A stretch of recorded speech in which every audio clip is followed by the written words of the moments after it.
Good evening, everyone, and happy Mother's Day to those of you that are watching that are mothers. I had a wonderful Mother's Day today with my son. His wife and little boy went up to see her grandmother, which is little Everett's great grandmother. And Luke stayed behind, and we had a very nice 5 hours together eating and talking. And I got to admit something, folks. I had a margarita, and that was about 2:30, 3 o'clock today. So I'm still feeling a little loopy because I don't drink hardly at all. So we have a special guest in, and I cannot ever do this without bringing in Kristine Christlieb. Kristine, You again. there you are. Welcome Thank back, you. Kristine, and happy Mother's Day. Oh, it was wonderful. You know, I'm now in St. Louis, where my son lives, and so it's the first time I've been able to celebrate Mother's Day with my son in a long time. So it's been a pretty special day. Oh, nice, nice. Yeah. And everyone, look at her new digs. She Yeah. has a beautiful place in St. Louis, and she's in the artist district because she's an artist. So I am in a loft apartment in downtown St. Louis, not far from the new soccer stadium. So Yeah, nice, nice. So we've got a great show for you tonight. And what we're going to share with you is a new voice has come forward, right, Kristine? yep. And we're actually excited that someone has come out and spoke about this other than Kristine and I.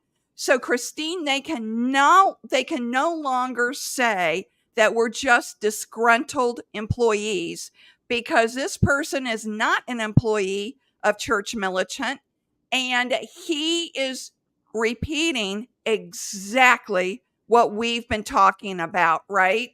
Yeah, he is. Yep. Yep, So, he's echoing many of the same themes, except from his position, as a priest and as someone who is pretty darn familiar with Church Militant. he is. And we're going to play you 3 clips tonight. And let me go ahead, Kristine, and play the first one. And then I want your reaction. Okay? Sure. Michael wanting to be front and center again with his new apostolate, still under the word Church Militant, God and Country. It's going to be Souls and Liberty. Souls and Liberty. So he's going to combine, maybe he's going to come the second coming of Frank Pavone. I mean, Frank Pavone, laicized now, unwilling to accept responsibility for anything that he did, still, in this delusional state where somehow the Pope removed him, canceled him, punished him, laicized him because of his pro-life ministry. That's what Father Frank, now Frank Pavone, would have us believe, right? What is Mike Voris going to have us believe, right? I hope that indeed he has broken away from his sexual proclivities and is now living a chaste life, that he has gone to confession, that he has returned to the sacraments, returned to Mass, right? But I have one question for him. What about those you left behind, Michael? You're starting a new ministry under the name of Church Militant, God, Country, Freedom and Liberty, Souls and Liberty, Souls and Liberty. I guess you're going to uphold the United States, right? Our life of liberty and pursuit of happiness, a patriotic ideal that is the United States, and then be concerned about our souls. Well, what about the well-being of those you left behind? So that's the major question that I want to discuss, I want to toss around this morning. Okay, Kristine, one of the things, everyone, I'm going to put the link at the end of this live stream. I'll put the link in the show notes so you can watch the whole entire video. There's 39 minutes, and this is Father Emberado. And of course, he knows and has talked about openly and publicly about Frank Pavone. He was involved in that organization, so he shed some light on that. But Kristine, what's your reaction to that clip? Well, there's so much there, frankly. I mean, it's almost where to begin.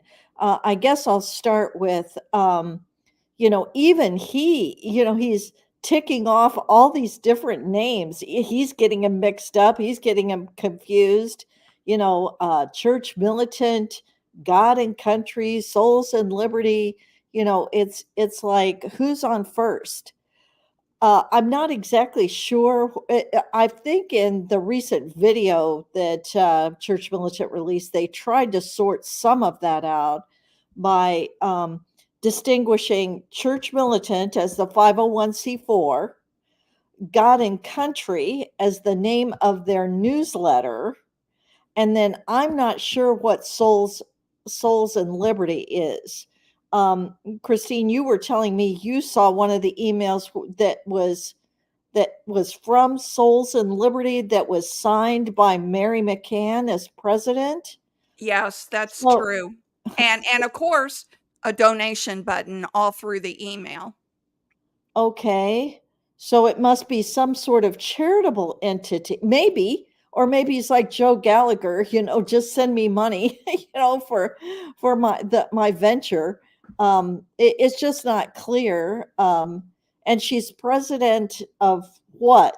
I guess Souls and Liberty. We know that she's on the board of Church Militant. I'm guessing that she is. Well, I don't know. I haven't seen exactly what the roles are there. So there's that.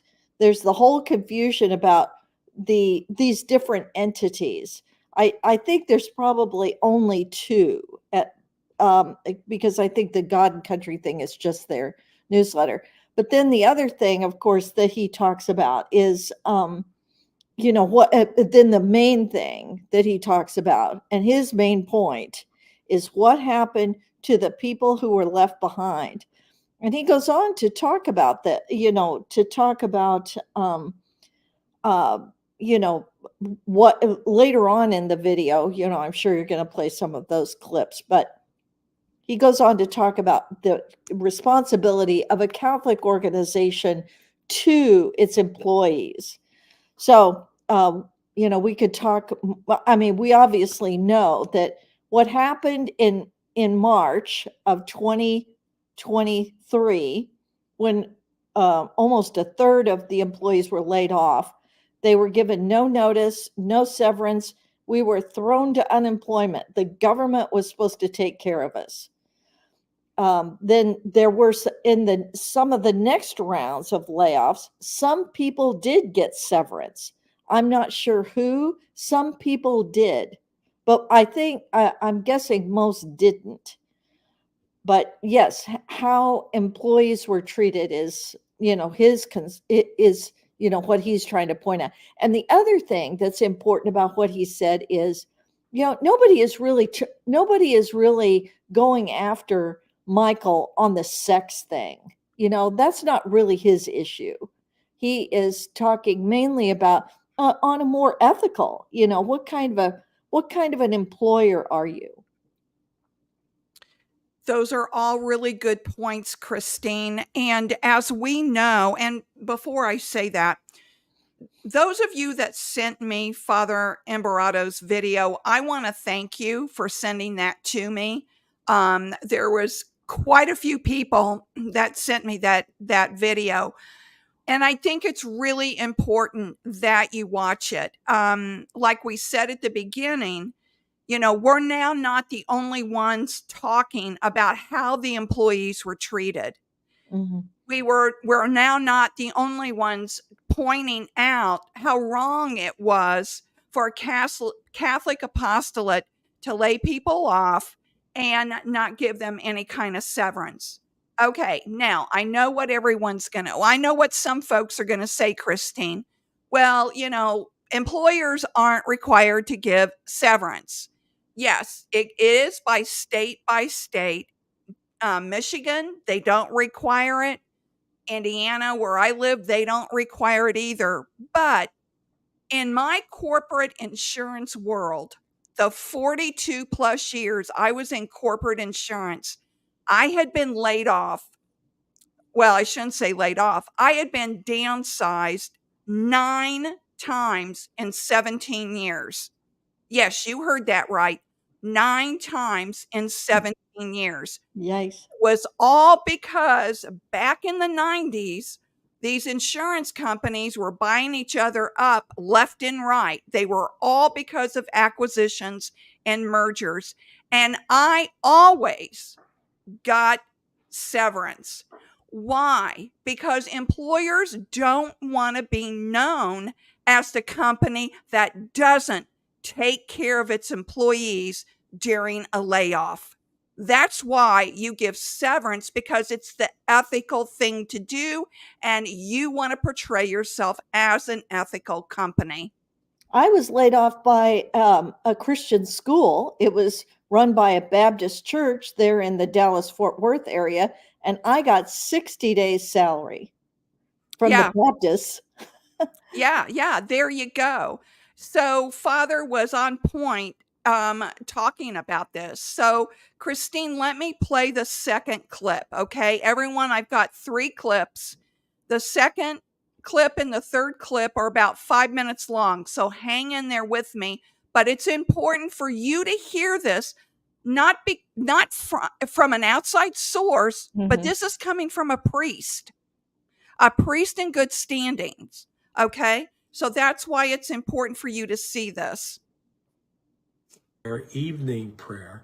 And I didn't find out until subsequent to that Michael wasn't doing any of that stuff. He wasn't doing any of that stuff, right? So then it was November, right? November 21st, where, well, in March, they laid off some employees.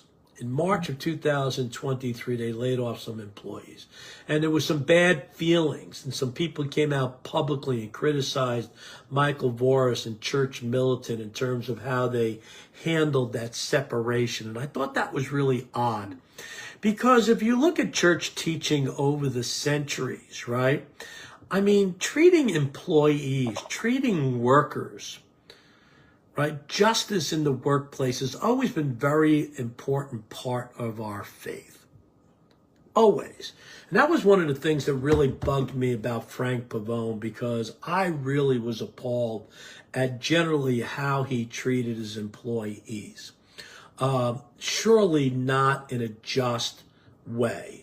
And I could give you many, many examples, and maybe some other day we'll talk about the many examples. I mean, we know already about his serial sexual harassment in the workplace, and many of his other, well, his abject disobedience for 7.5 years against his bishop.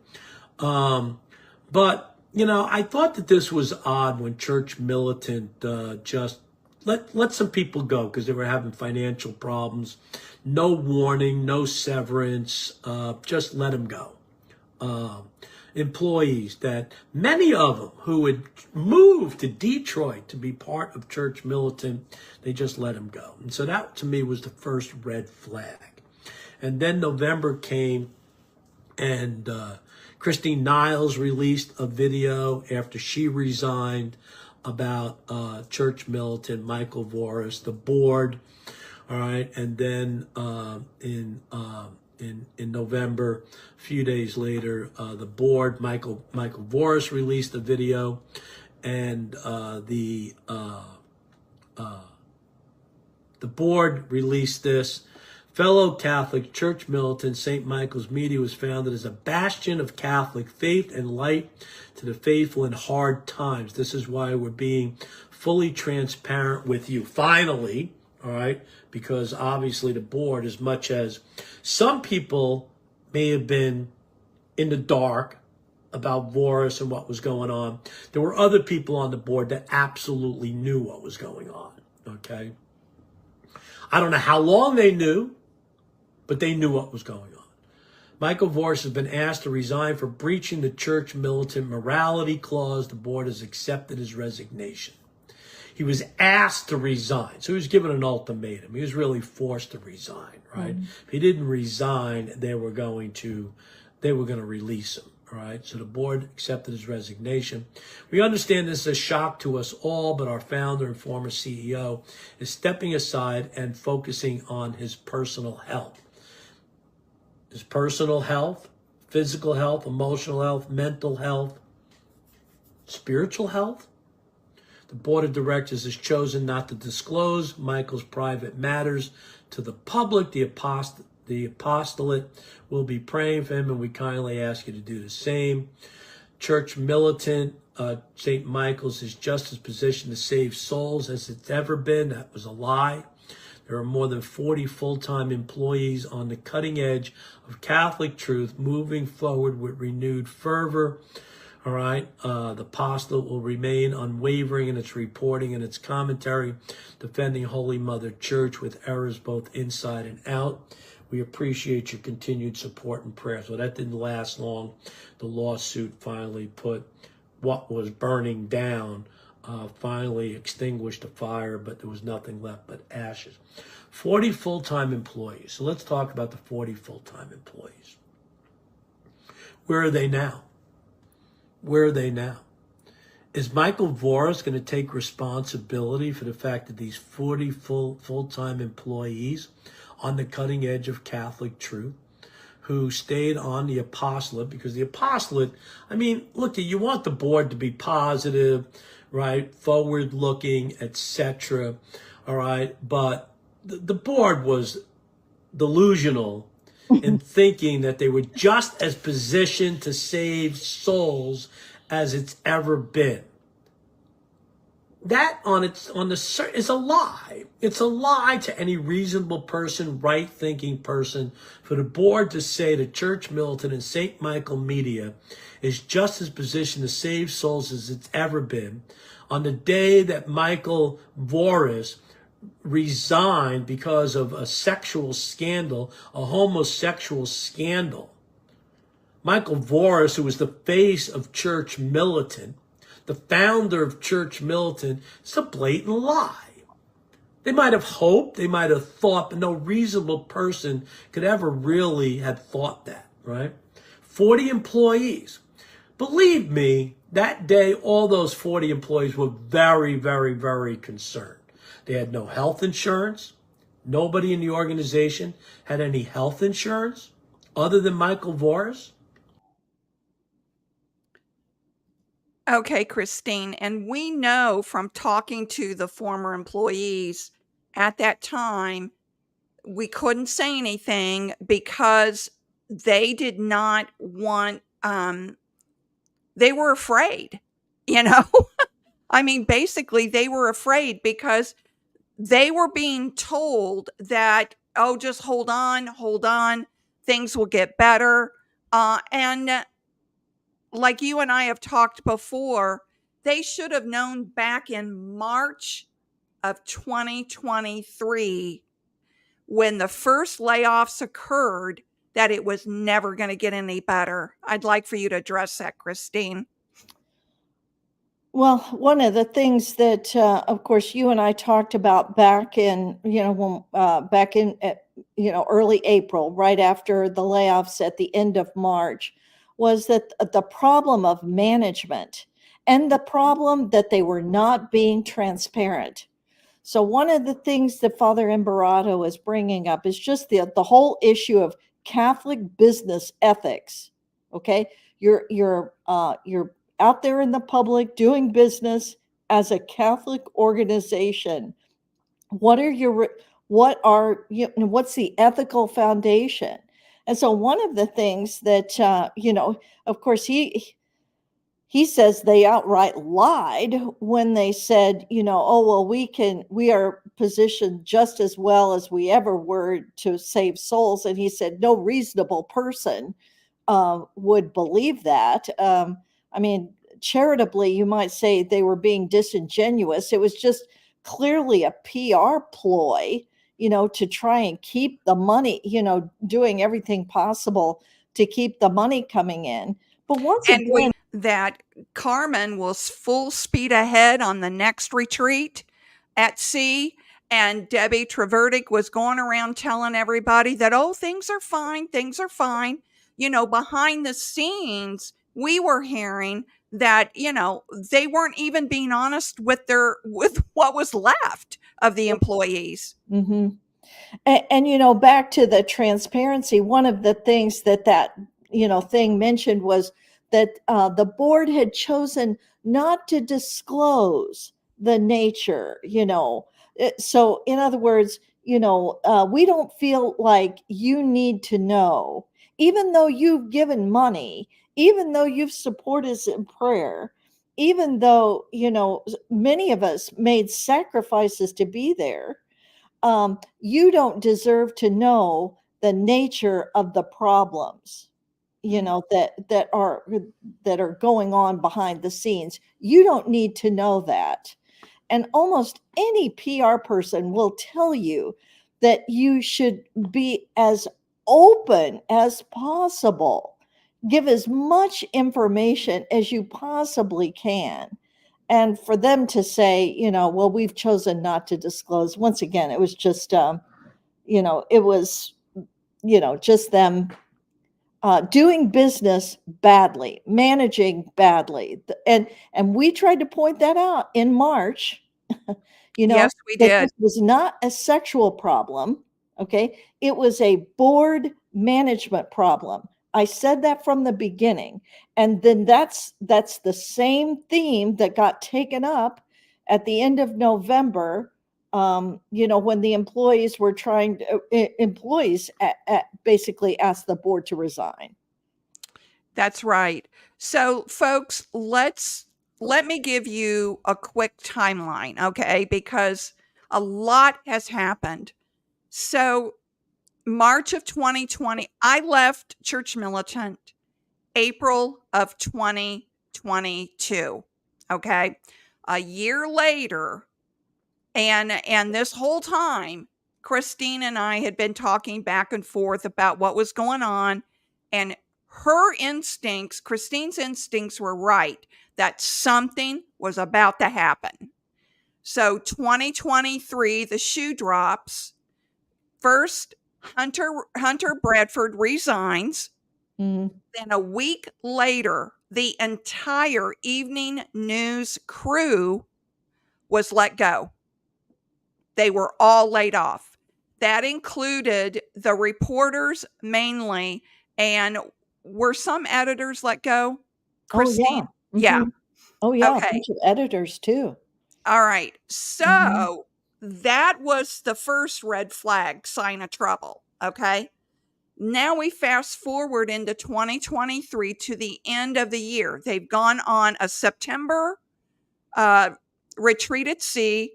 Michael takes his own personal cruise after the retreat at sea because he was supposedly writing a book.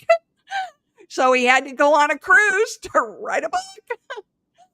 And then he comes back in November of 2023, right before Thanksgiving, is when Kristine Niles resigned. Then the board came out with their announcement that Voris is no longer there. And then that evening, Voris makes his announcement that he has left, and because he made it all about his sins. When all along, folks, and I'm not glossing over that. I'm not glossing over Voris's sexual sins. However, that was just a smokescreen to what was really going on behind the scenes, and that was bad management. And they spent the donors' money any way, Michael did, any way he wanted, without any pushback from the board. Then Mhm. we discover in December of 2023 that the board had never met in the entire existence of St. Michael's Media Church Militant. So we're talking going back to 2014, and that's an IRS requirement for a nonprofit. Remember, a nonprofit, whether it's a 501c3 or a 501c4, gets tax exemption. And there are, and frankly, Kristine, we've done all kinds of videos on this. Yeah. But the truth of the matter is, they didn't even follow the IRS guidelines, No. and which is that you were supposed to meet at least once a year. Yeah. Kristine, I'm going to let you address that. Yeah, they're supposed to meet once a year. They're supposed to keep records, minutes of the meeting. I mean, all of that. I mean, they were just, they just completely ignore. I mean, it's illegal. Yes. So they were conducting business illegally as a nonprofit. Yes. If the Secretary of State or whoever it is prosecutes those things, actually, I don't think it's actually the IRS who prosecutes it. I think it's, even though, it's a federal tax exemption, I think it's the state that prosecutes it. Anyway, the point is they were doing business illegally. So back to Father Embarato and, his emphasis on Catholic business ethics, and one of the things he talks about, and maybe, you'll get to this in the third clip, he talks about why he asks people, why would you support an organization like this? Yeah, let me play the third clip, Kristine, and then I'll get your reaction on the third clip, okay? Mm. Here's the third clip, everyone. Nothing to do with his sexual immorality or what type of life he's leading now. Although I'm assuming that he is, since he's going to talk to us about our souls, since he's going to talk to us about God, right? And he's already put out a couple of old videos, rehashing old videos, talking about the Catholic Church, the one true faith, right? Talking to us about God, talking to us about our souls. That he is practicing the Catholic faith again. So my question is not whether you've gone to confession or not, whether you've confessed all your sins or not, whether you are living a virtuous life in terms of sexual chastity, none of that. What about the employees you left behind? What about those employees that are out of work? Those employees that have wives, those employees that have children. I'm going to ask those who are now with Church Militant, with Michael Voris, all right, any of the ones who are holdovers from the old Church Militant. And I understand that there's a few board members. The new board is made up of some people from the old organization. And that Mike Voris, I guess, is paying some of the people that came with him. I guess that was done selectively. All of you that are now rising from the ashes of Church Militant, still using the name Church Militant, what about those you left behind? Your brothers and sisters who've left behind, those who are out of work, those who are trying to survive. What about them? Do you have a moral obligation to them?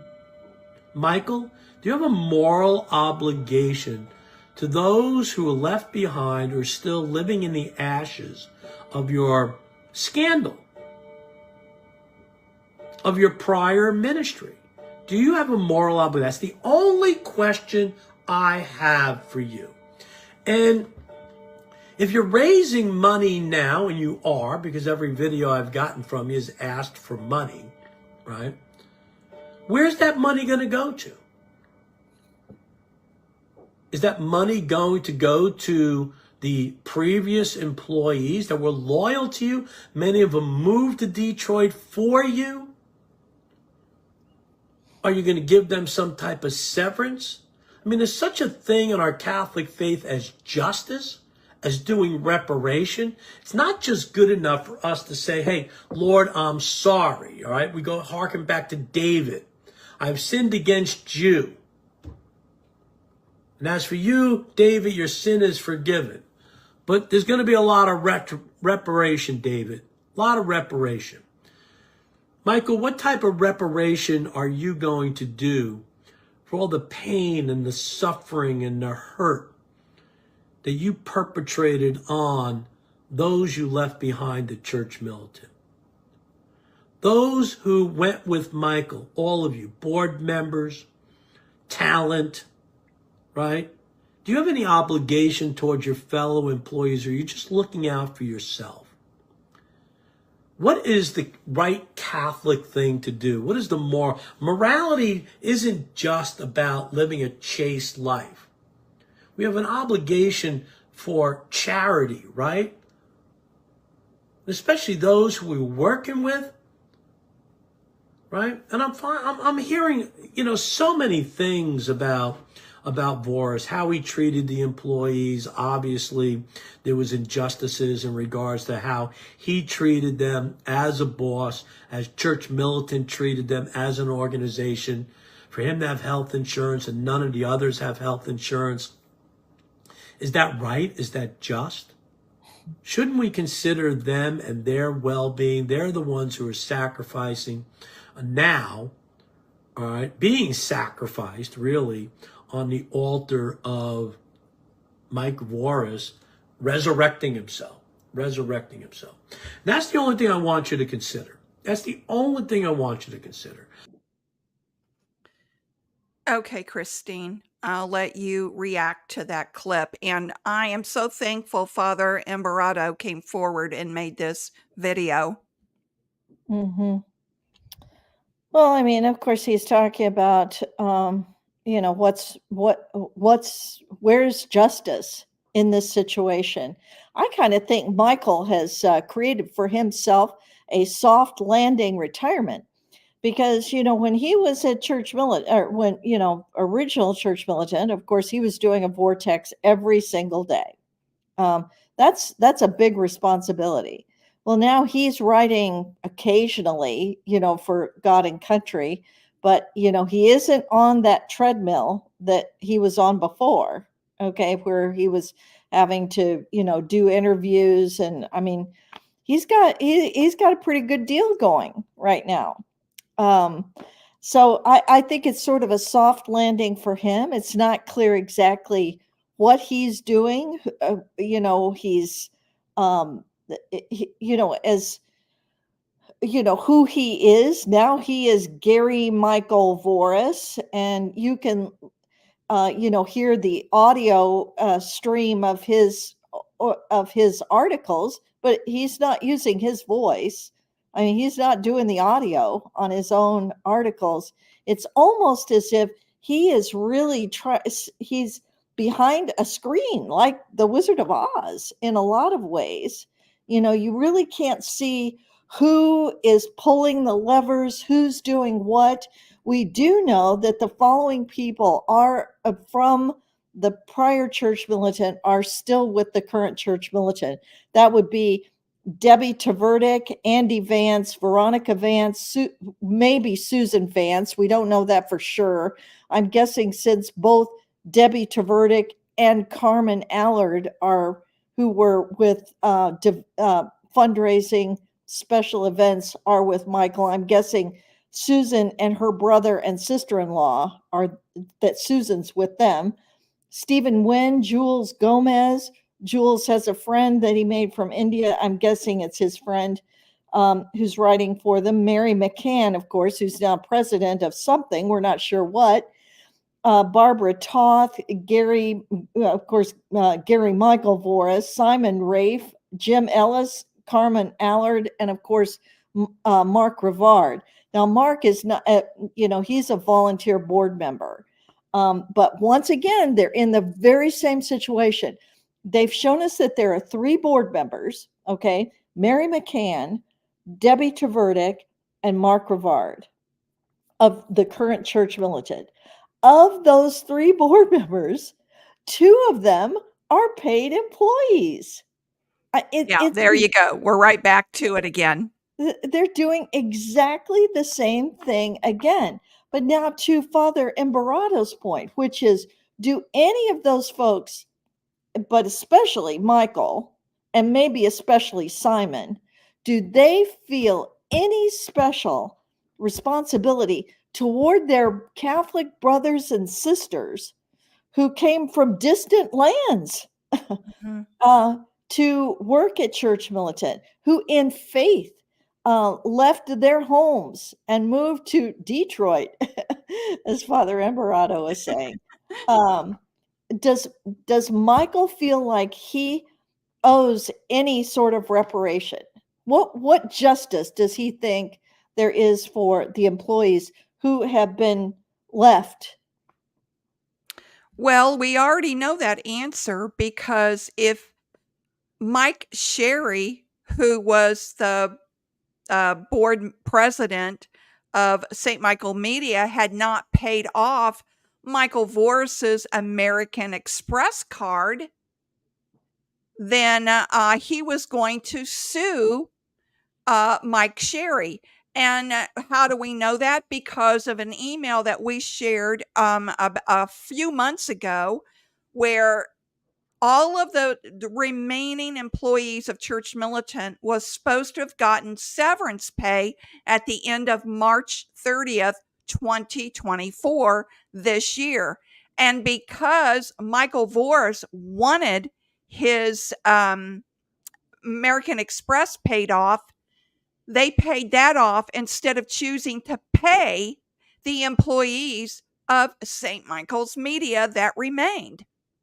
Yeah. So we And that was already know where Michael Voris's loyalties lay, and it's not to the employees. No, that's exactly right. Yeah, it was Michael made a decision, and very telling decision, that he wanted his personal American Express card paid off. Now, why was the entire organization using Michael Voris's personal American Express card? Why? Because all the reward points accrued to Gary Michael Voris. That's right. He did that so that he could get the airfare points and the hotel points and all of that. And when I went to Detroit to stay at the Hampton Inn, it was not booked under my name. It was booked under Gary Michael Voris's name. And Yeah. and I thought it was odd that it was Gary Michael Voris. And remember, everyone, I went up there once a month from September until April 2022, September 2021 to April of 2022. I went up every single month for a week, stayed at that Hampton Inn, and it was under the name of Gary Michael Voris, not my name. Yeah. So yes, I mean, Michael is clearly choosing to put himself first. I mean, yeah. So, for those of you that have come in late, how do we know who the employees are that shifted from the old Church Militant to the new Church Militant? They have about a month into the new Church Militant, they started to be a little more transparent who was going to be in it. And so their newsletters have listed the writers that are writing for God and Country, Souls and Liberty, or Church Militant. I mean, here we go again, being very ambiguous about what all that means. And I don't know if the Church Militant name is going to go away after a while. Who knows? But it was sent in the newsletter that they mail out every day. That's how we know this. Plus, we know this from sources as well. But I don't know about you, Kristine, but I don't know how I ended up on their email list, but I did. And I get about 4 to 5 emails from them a day. I mean, it's like unbelievable how much they're trying to, stir the pot for donations. Oh, I get them So, too. I mean, I don't get as many as you do, but I'm on their mailing list too. yeah, yeah.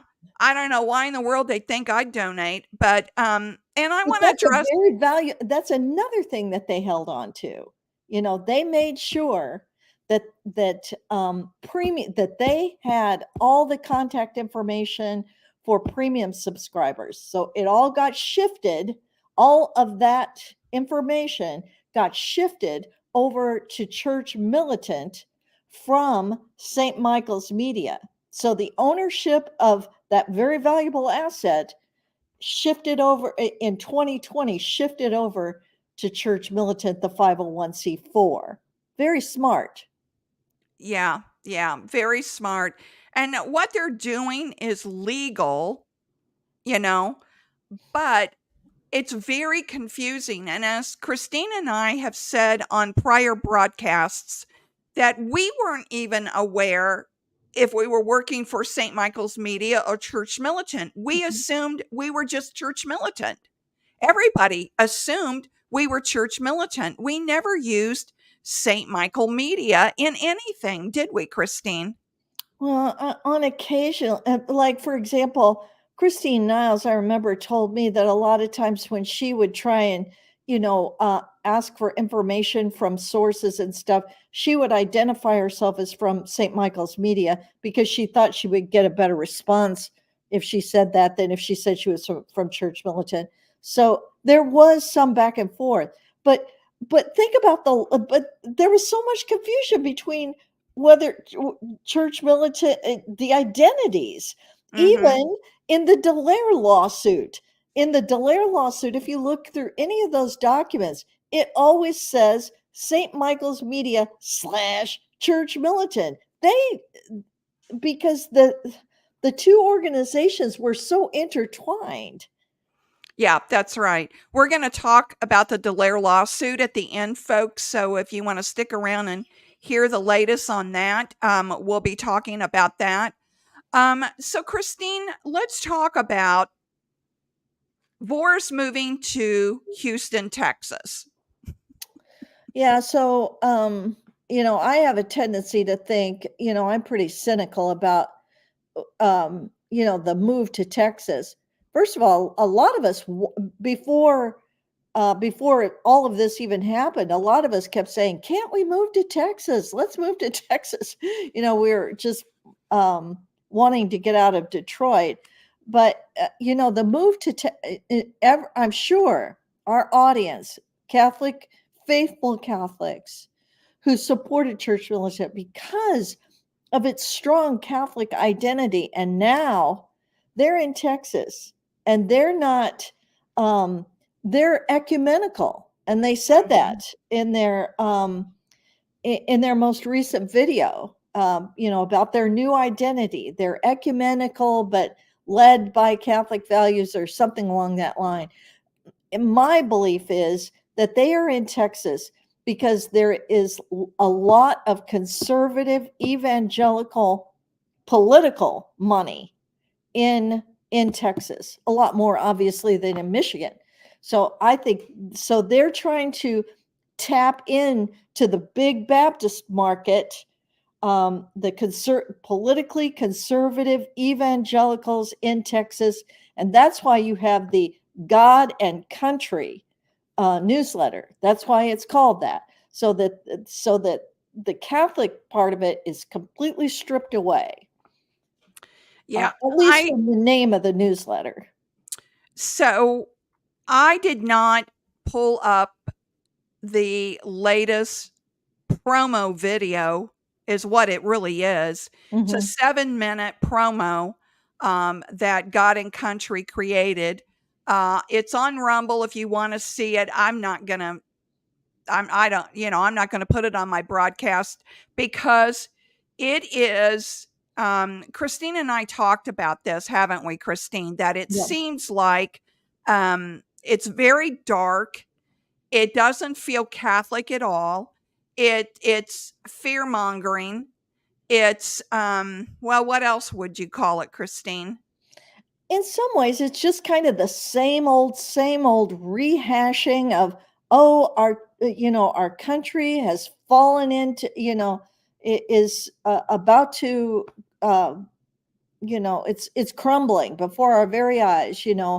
It's that kind of rhetoric, that kind of all those images, the BLM riots, they just pull out all of that. um and of course they're doing that to create it's not necessarily untrue. Okay, I mean, I believe, our country is in crisis, no question. But I believe they're doing it to create a sense of urgency, which makes, money a lot easier to raise. You Yeah. want to create a sense of urgency, Yeah, and and that's what they're doing. it is, Of course, the uh, situation is urgent. yeah, But yeah. I, The I, but I don't think they're the right people to solve the problem. Absolutely not. And I get emails from supporters, Christine, that ask me, "Well, it looks like Michael's turned the corner and he's changed. What do you think?" I know my opinion on that. Yeah, I mean, well, another thing I was going to say about Houston or about Texas is, they didn't locate in Dallas. The Dallas Fort Worth area is a lot more conservative, theologically, politically, everything. Houston is more. The culture is more deep South, more, Southern Gothic, more that sort of thing, and that's where there is a huge gay community. I mean, if he were wanting to really, uh, im- that would not be the place in Texas to go. If he really wanted to stay in Texas and, completely divorce himself from the gay lifestyle, he'd be in Lubbock or Midland. He wouldn't be in Houston. So I just I can't speculate as to, what, his lifestyle or anything like that. I know one thing: he's not producing. He's not producing content the way he once did. Yeah, and the newsletter, in my opinion, is amateur hour. It's the worst. I mean, it really is an amateur hour newsletter. On my business side and even on my eternal life plan side, I have a newsletter that looks way better. And I'm not saying it because I do it, but I do a lot of content creation for my business. So I know what looks good and what doesn't. And this God and Country and Souls and Liberty newsletter that goes out is pretty amateur hour. Okay. So, and I have heard from quite a few people that Houston is a big gay community, Mhm. and like Austin is. So I've heard that from other people too. But I would say Austin, and, as somebody who lived in Texas for more than 20 years and traveled Texas a lot, Austin isn't all that gay. It's liberal, okay, mm, but it's not all that gay. Houston is has a the biggest gay community in the state of Texas is in Houston, without question. okay. All right. Well, that's like, a recovering alcoholic working in a bar, you Exactly. know? You Mhm. wouldn't do that. So, not sure why Voris made that choice, but we knew back a few years ago, at least when I was there, we knew that he had a donor in Houston that Yeah. he would fly down and see, and we knew that happened. Um, all right, so oh shoot, I forgot my train of thought, Christine. What are people saying in the chat? Is there anything there? Yeah, we're getting a lot of activity in the chat. So let me we'll take a few, but then we'll get to oh, let's see. Um, Let me read here. Pat said, "Thank you, Pat. a big supporter. There's really no one. There is really no one can at this point except not to support Michael Voris' new ministry. I just would not recommend. I mean, you've got to do what you want to do, but I'll never support it. I mean, nothing has changed. It's all still being managed the way it was before. Mhm. Mhm. Frank says, anyone surprised that Voris threw his employees under the bus hadn't been reading Voris well. Well, let's see.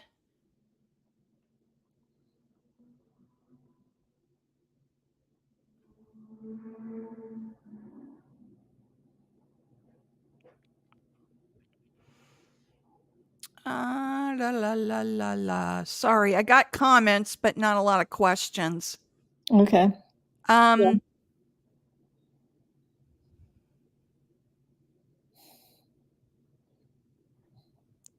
Rosemary said Michael should never come back. I agree. And as I've said in a prior broadcast, I can't prove it, but it all feels premeditated to me. It really does. It feels like the sexual sin was the smokescreen for the mismanagement of funds, and how he just went through donor funds like it was his own personal bank account. Well, it was Michael who personally made the decision to take on those lawsuits, and that's what killed him. Yeah. What about the trial? Deb says. Okay, let's go into the Dallaire lawsuit.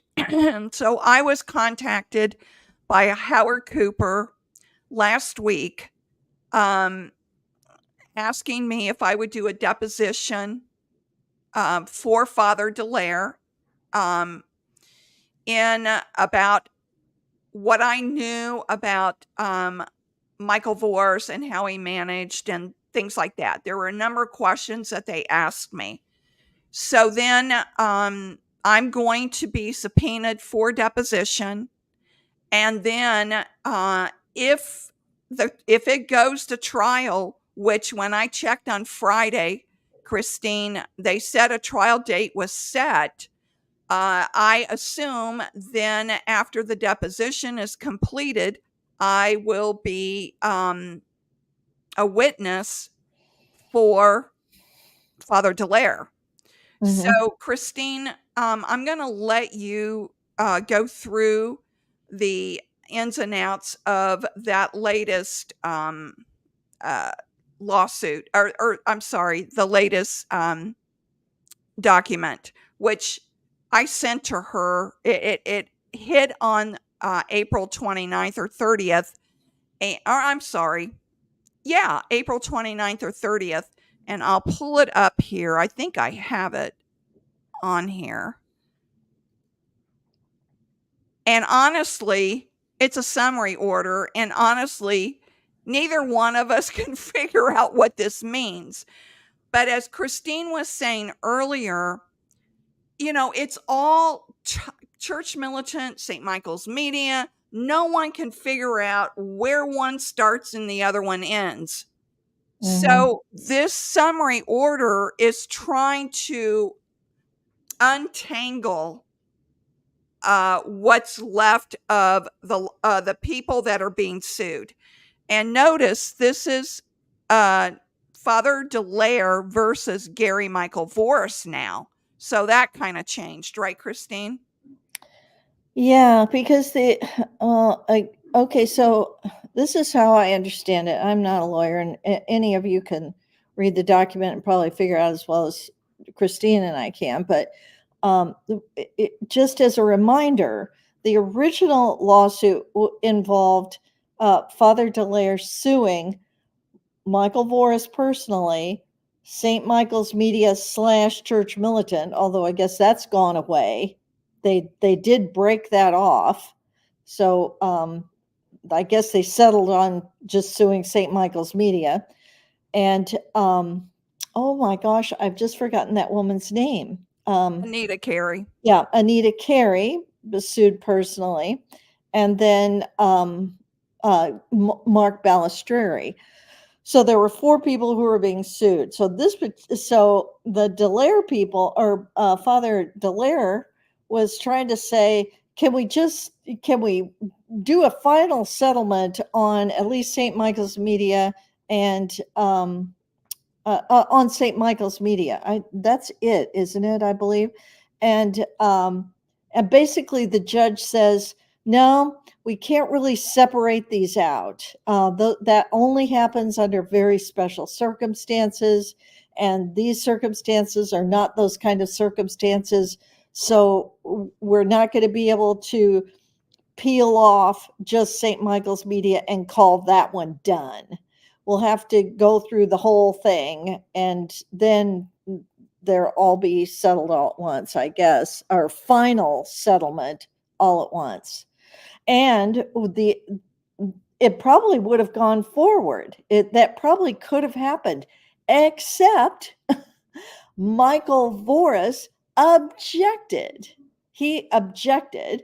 And so because he objected, then it, landed with the judge who had to make a decision. I mean, I'm not sure why he felt like he wanted to do that. It'd be interesting to know, what does he care? At this point, what does he care? Right, Why not right. let them peel off? I guess it'll all come out in the trial if there is. Well, Voris is never wrong. And of course, the reason why myself and Kristine Niles are being subpoenaed into a deposition is because Voris threw Niles under the bus and said that he never had any final say on what was being printed in an article or anything like that. And as we have explained before, Evening News, we wrote 24 stories for Evening News. He read every freaking one of those.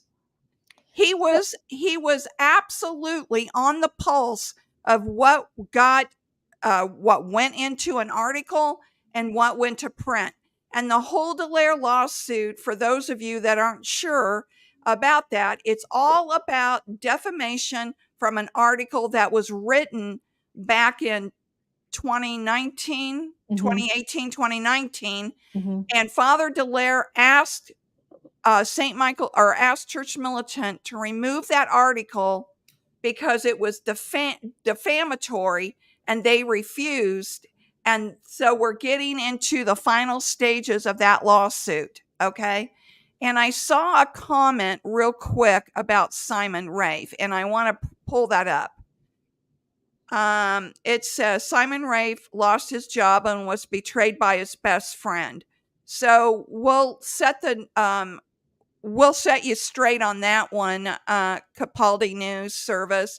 And that is, Simon Rafe is working for Michael Voris under the new Church Militant God and Country, Souls and Liberty. So after Simon Rafe sent an email so concerned about all of this with Michael that he would never speak to Michael again, that he would never email Michael again, that he would block his number. and he went on the record publicly. Pardon me? He went on the record publicly. Yes, he did. Yes, he did. And he lied to everyone. In that email that he sent out to everyone in Church Militant, he never acknowledged the employees that were losing their jobs. All he acknowledged was what was going to happen to him and how bad that made him feel, and how he wasn't going to be able to retire like he promised his wife Lisa in the future. So that was a complete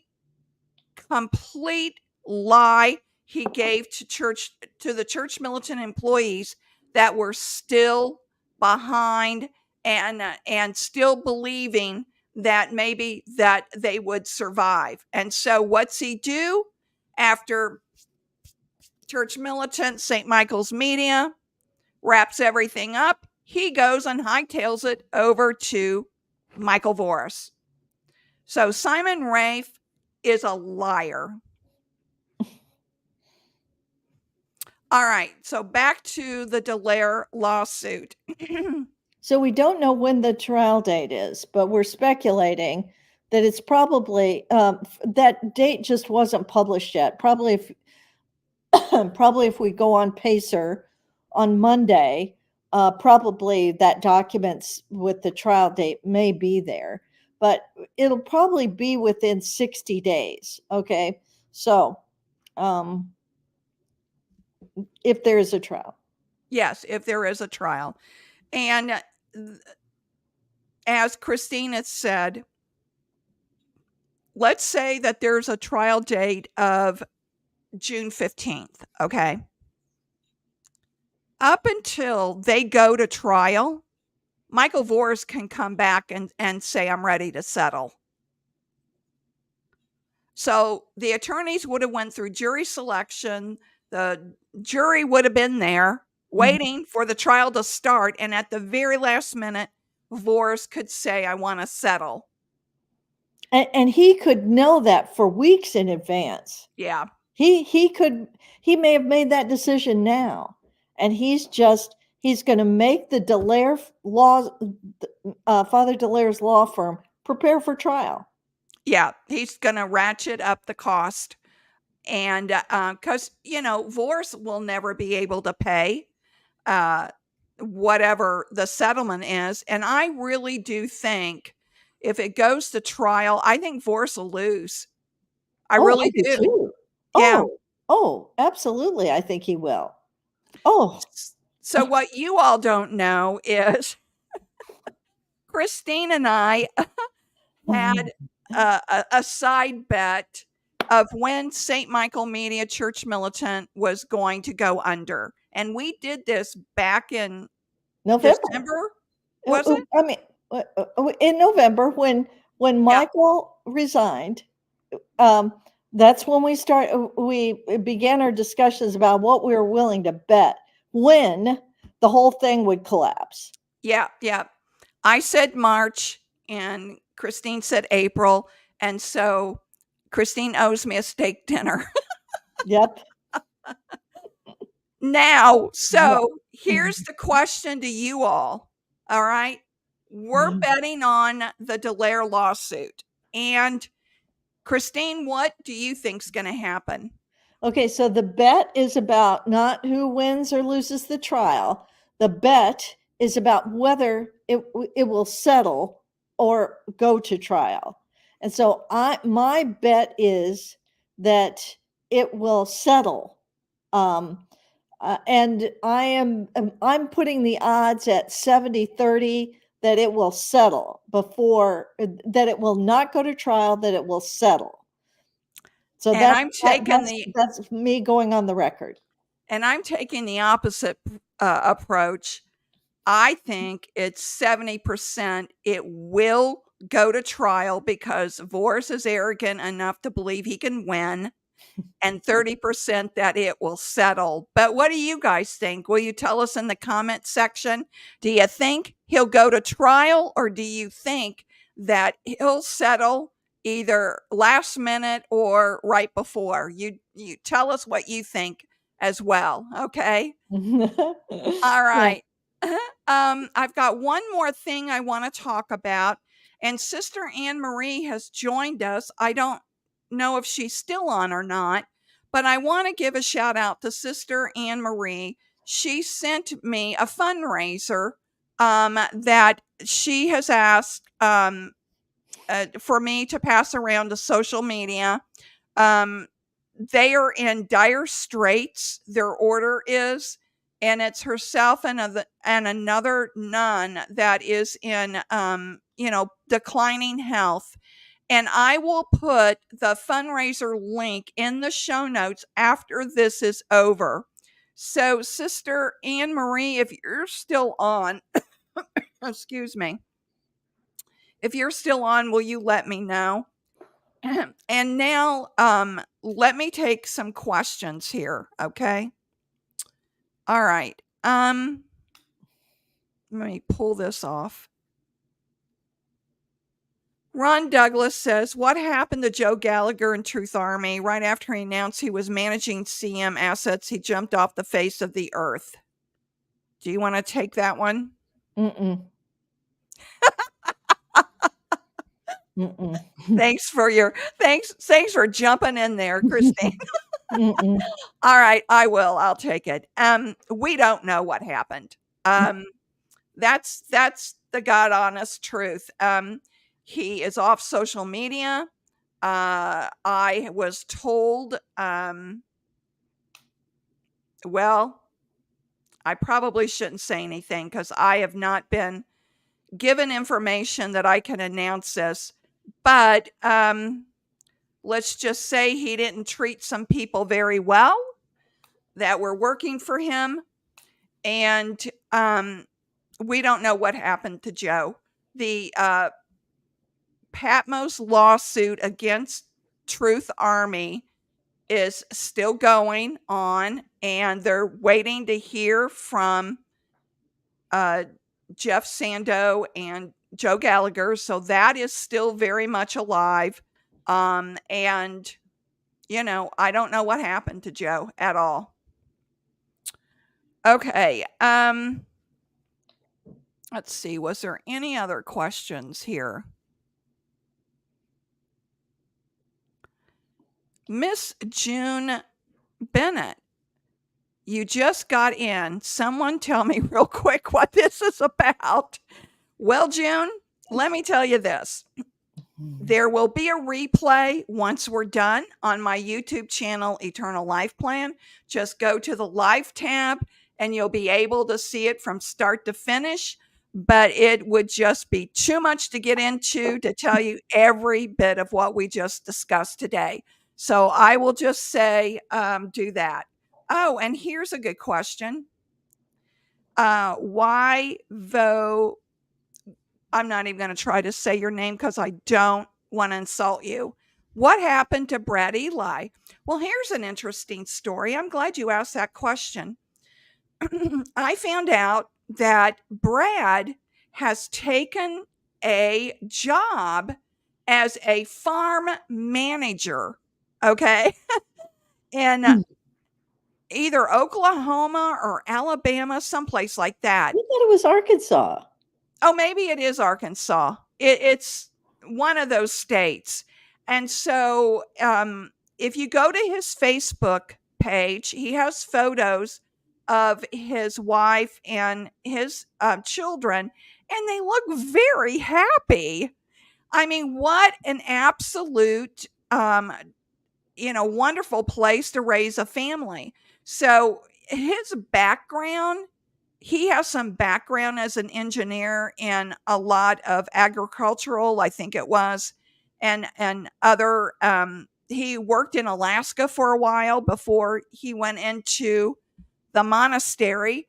So that's what happened to Brad. And then Susie says, what happened to William Mahoney? William moved back to New Jersey, where his family is, and he is writing. Do you know where he's writing? What platforms he's writing for, Kristine?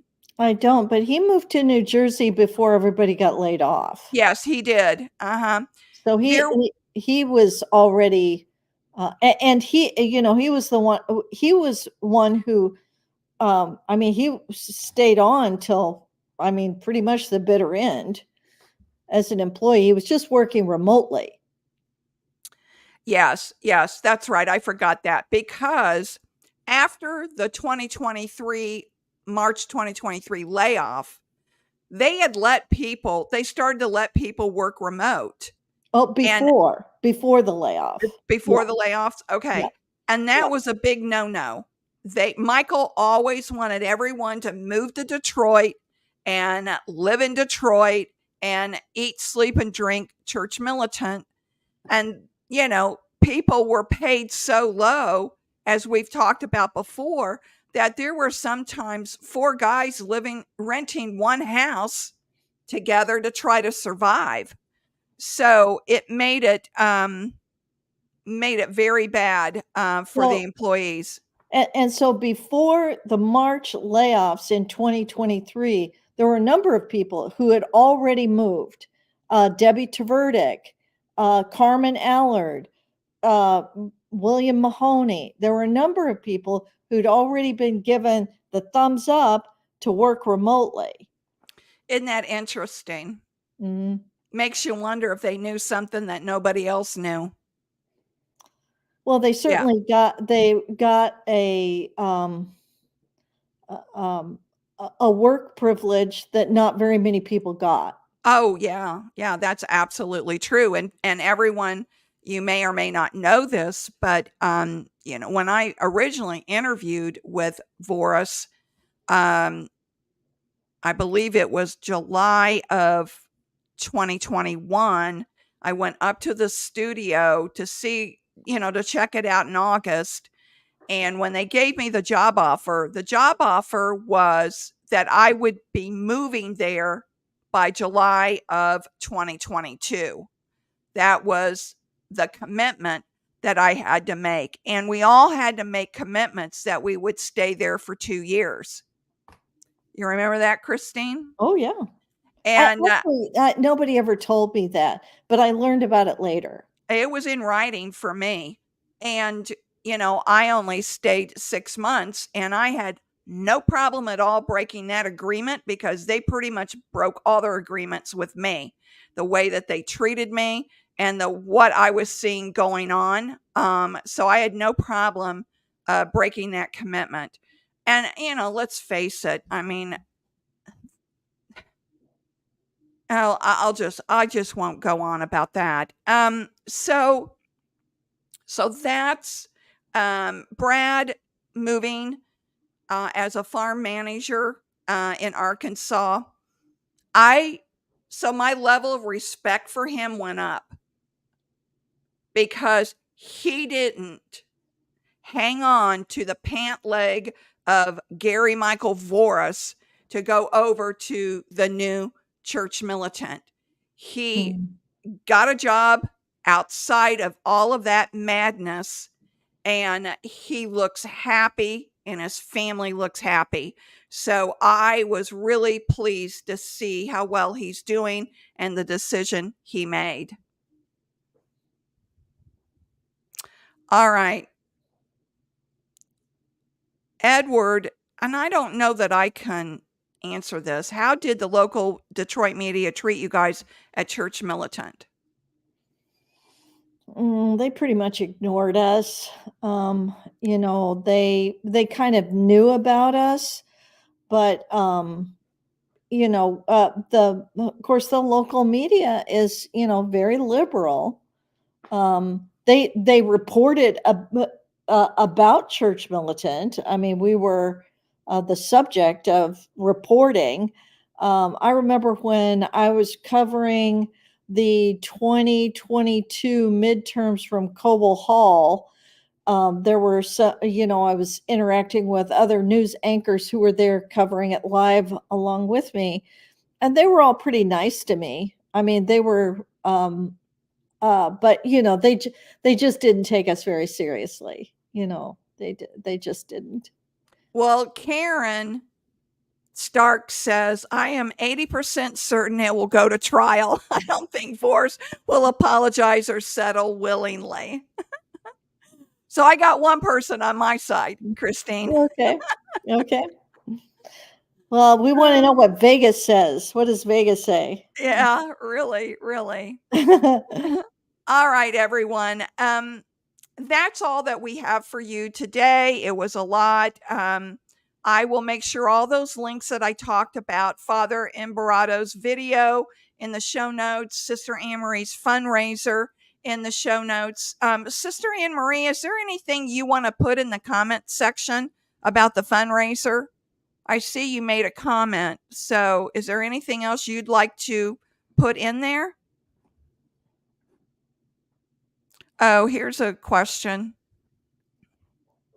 Mike or Matthew, do you think Michael lied from the very beginning regarding the start of Church Militant?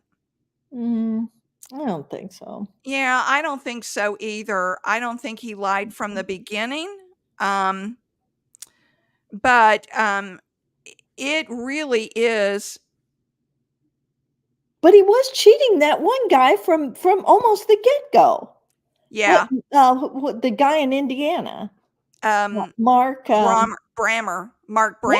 I Yeah. mean, at least that's what Mark Brammer's saying, and it sounded. I think he's legitimate. They just they were obligated to make certain payments back to Mister Brainerd, and they just stopped doing it. They just Yeah. stopped paying, and he just did in trouble to, I guess, take him to court. I'm not sure why, but I guess um, anyway, I mean, there's just lots of funny business, you know. I want to thank Martin for his $5 tip. I appreciate that. It takes a lot of work to put this on, doesn't it, Kristine? Oh, you do all the work. I mean, you do all the work. Well, you did a lot on the Dallaire lawsuit too. Yeah, I did. Yeah, yeah. Is it possible Satan has a hand in all of this GMV saga? Yes, absolutely. I would absolutely believe that too. Yep, I think it is. Thank you, Martin. And so, Sister Anne Marie, this is the nun that the fundraising is for. She says, "I'm the last living in my community. Oh, The campaign page will explain." mhm. So I will make sure, sister, that I get that up, and everyone, if you'll, help Sister Anne Marie out, since she's the last living um, in her community. So did the nun that you're seen with, did she pass away, sister? And I'll wait and see what she says. But she said, "God bless you, Kristine and Kristine, for all your hard work. Thank you." Mhm. And Lou said, "Hi, Lou." She's a follower on X with me too. Y'all make a great team. Thank you. Mm. Oh my gosh. It's so funny how many Kristines worked at Church Militant. It was bizarre. It, it Yeah. was it was bizarre. Okay. All right. I think that's it. And look for the show notes. Kristine, thank you for coming on Mother's Day with me. Oh, my pleasure. Yeah, and So I'm sure as soon as we have a trial date, we'll make sure everybody gets it on their calendar. yeah, and I gotta tell you this one little piece that Kristine and I banter back and forth about, because since I could possibly be a witness in the trial, all right, I won't be able to see the trial. I'll be blocked because as a witness, you can't sit in on it. You can't sit in on the proceedings. So Kristine wants to see the trial, but we don't know if it's going to be, oh my gosh, Birdie, thank you. Another tip. Thank you so much. Um, Oh, actually, we do know. I think I know what you're oh, about to say. okay, go No, ahead. it's in person. They are not going to live That's stream it or anything. right. Yeah. So the only way anybody is gonna know what happens in that trial is if somebody goes. Well, and we're trying to find somebody that will underwrite Kristine trip to be able to go, because I can be a witness through Zoom. But as Kristine said, in order to witness the trial, Mm. she'll need to pay for hotel expenses, travel expenses, and we're trying to find someone that or people that will underwrite that opportunity for her so she can report on this every single night as the trial. Oh my gosh, that would just drive Michael Voris nuts if you did that. Yeah, it really would. But yeah, that's the only way we're going to know what those proceedings are like and what he did and, all of that is if somebody goes. Yeah, yeah. So we're working on that piece, but she thinks they're going to settle, but we'll see. All Yeah. right, everyone, all the mothers out there, I hope you had a wonderful Mother's Day. If there are any men who, their spouse died and they ended up taking over the role of mother, you're important too. You're absolutely important too. And yes, Martin, it is the District of New Hampshire. That's where the trial, Mhm. that's where the lawsuit is, and that's where the trial would be. So that's absolutely right. And thank you all. I really appreciate you. And I hope you have a good rest of your evening. And Kristine and I will be back. Yep. Good night, everyone. Good Thank night. you. Good night, Kristine. Thank you. You're welcome. Good night.